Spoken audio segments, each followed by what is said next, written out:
Ladies and gentlemen, I take pride in introducing the greatest show on earth.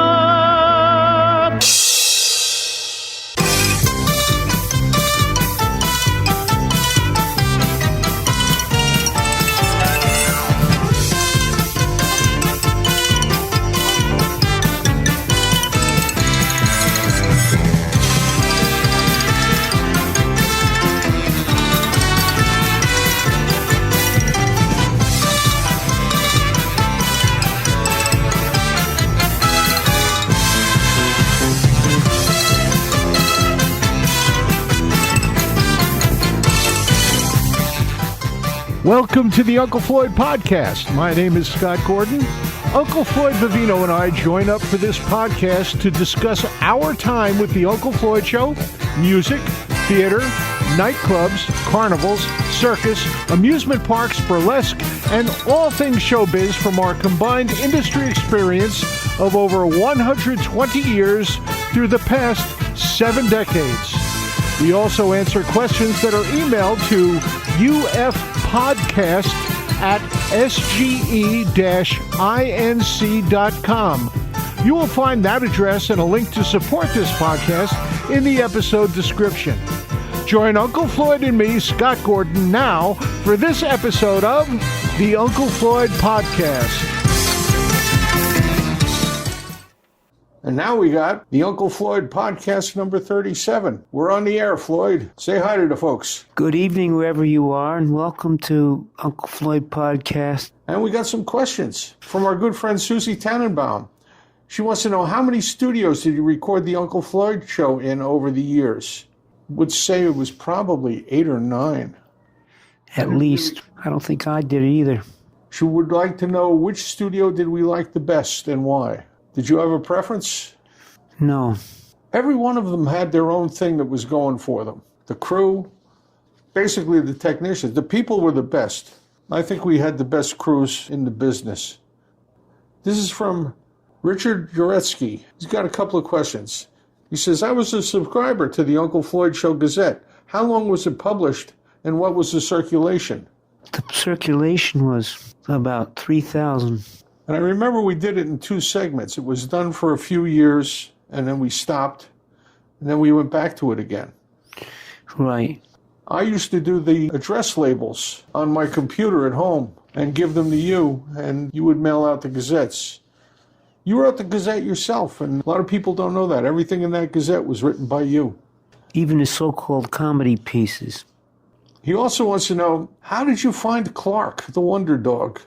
One of the funniest things he remembers from the show was Clark relieving himself off camera and everybody reacting to it. I remember Skip saying, everybody's a critic. Yep. So, where did Clark come from?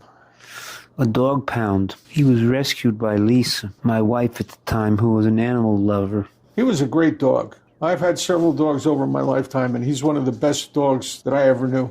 Now I'm a bird guy, and I don't mean David. From our buddy Dennis DeLeo. He says, you guys have show business in your blood. How far back can you trace your family's entertainment heritage? Mine goes back to Italy.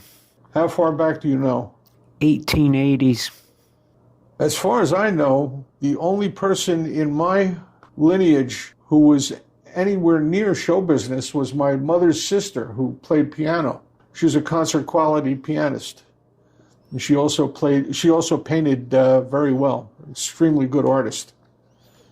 I don't know of anybody else in my family history because I don't know my father's family history. My grandfather on my father's side was adopted.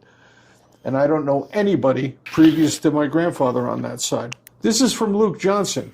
I was curious if you guys watched Our Gang comedies when you were growing up. Of course we did. We loved them. You were one of the people who taught me to love the music that was in the Our Gang comedies. The music was brilliant. And when we did our live shows, you used to do a tribute to Our Gang music. He wants to know, did we ever meet any of the cast members of the Our Gang, the Little Rascals? I did. They were very cold to me. They weren't what I expected. I met 2. Bobby Bond, who was... Played Butch. He played Butch. He was actually a very nice guy. He used to come to the Chiller Theater Expos. And I became very friendly with Annie Ross, who was only in one Our Gang short. She was in the Our Gang Follies of 1936. She was the person who sang Loch Lomond and danced dressed in a kilt. She also became famous later in life as part of Lambert, Hendricks, and Ross, the jazz vocal trio. Extremely nice person. I got to know her later in life and had a lot of fun talking with her. This is from Kevin Dillon. I'm sure you both saw games at the Yankee Stadium in the 50s and 60s. Did either of you ever see a game at Ebbets Field or the Polo Grounds? Not me. I saw a game at Ebbets Field. My father's father was a big Dodgers fan. I think I was maybe about 5 years old when he took me to Ebbets Field. And you were more than the 50s and 60s at Yankee Stadium. Right. You used to go every year. I think you went to the opening game almost every year. Isn't that true? Yeah, but we didn't buy tickets. We got Andy Oakley's. Now we have from Joe Montoto. Floyd, were there any sponsors that were rejected? I know you did a lot of person-to-person solicitation for sponsors. Were any rejected? Don't mention the names, but would you elaborate on what was the line in the sand that you wouldn't let a sponsor cross? Ethnic slurs. Do you remember the types that were rejected, if any? Not much was rejected, Scott, as you know, because everything was left in. That's what made the show. I agree. There was very little that would not pass muster as far as a sponsor is concerned. The sponsors were the things that kept the show alive. If it wasn't for the fact that you were out selling ads, we wouldn't have had a show. My main skills were being a salesman. And a darn good one, too. Nobody ever gave me credit for that. I sold more airtime than anybody on UHF. And it was amazing how many of the sponsors were so entrenched in the show, so loyal to us. Like Ken's Magic Shop. 20-something years. One of the later ones was Van's East. He was with us for, a good 6-7 years? The DeMeo brothers. They were good guys. Did great work on my van, too. Put new windows in it, new sunroof. And we had a lot of strange advertisers as well.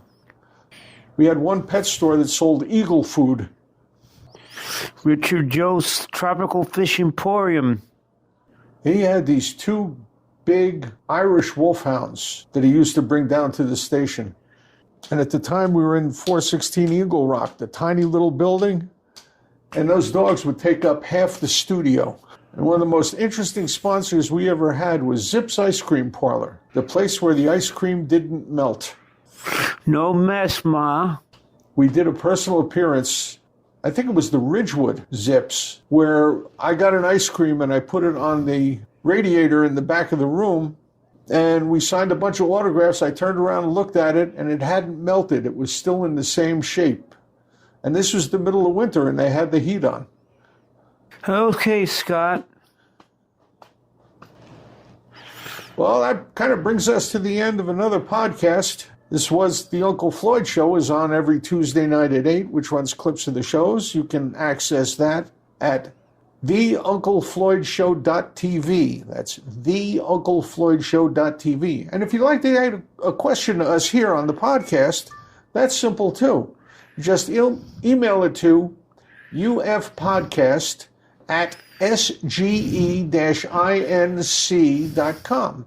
That's ufpodcast@sge-inc.com. And I print them out and I bring them here and read them to Floyd, and we talk about this stuff. So, do you have anything to say to the folks in closing, Floyd? Not a thing, Scott. You did it all. Well, then we have to say thank you for coming. Thank you for listening. Tell your friends about the podcast and tell them about Tuesday night at 8. And say goodbye to the folks, Floyd. Goodbye, folks, and thanks for tuning in or dialing us in however you get us today with the technology. Remember this. And what should they remember? Every Tuesday night at 8, we have a date. And as you always say, the most important thing to any show is the audience. You're the most important thing, folks. Without you, we wouldn't even be here. Tuesday at 8, we have a date. Tuesday at 8, we have a date for This Was the Uncle Floyd Show. And keep your eye on the podcast subscription, and you'll know when the next one of these comes up. They'll let you know. And if you want to tell your friends how to get here, just tell them to go to unclefloyd.podbean.com.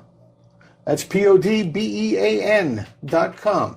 And if you want to send us an email with a question, just send it to ufpodcast@sge-inc.com. And it gets right to me, and I bring it over here, read to Floyd. We answer your questions about the show or anything about show business. Any part of show business, we'll be glad to answer. Very good. All right. So, see everybody next time. At Tuesday, we have a date. This program was produced in the studios of Scott Gordon Enterprises, Incorporated in Paramus, New Jersey.